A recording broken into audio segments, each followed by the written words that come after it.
Groundwater is the water right beneath your feet. If we would drill a well right here, or wherever you're standing, we'd find groundwater. And that's exactly what we're doing in Vermont. We're drilling wells to study how groundwater flows around faults. And we're doing that in collaboration with the University of Vermont and the Vermont Geological Survey.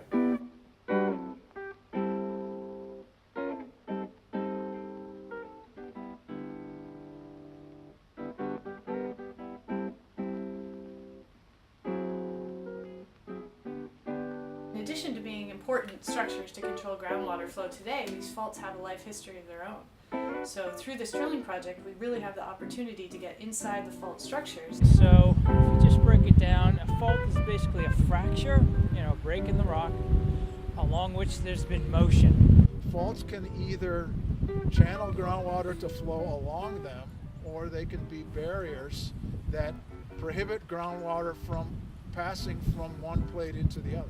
So when we drill, we get little chips of rock, and we collect those chips of rock every 5 feet. So all these bags and piles of rocks here are little chips of rocks from our drill holes in Vermont. And you can see actually the transition from the very light colored rocks, which is in the foreground here, and that's what's on the upper part of the fault. And on the lower part of the fault are these dark rocks here, this shale. So where I'm standing right here is actually where the fault zone is in Vermont. So we've sent a waterproof camera down the 2 wells we've already drilled.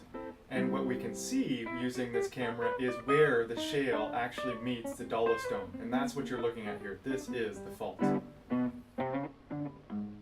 We're going to drill 5 wells at the site.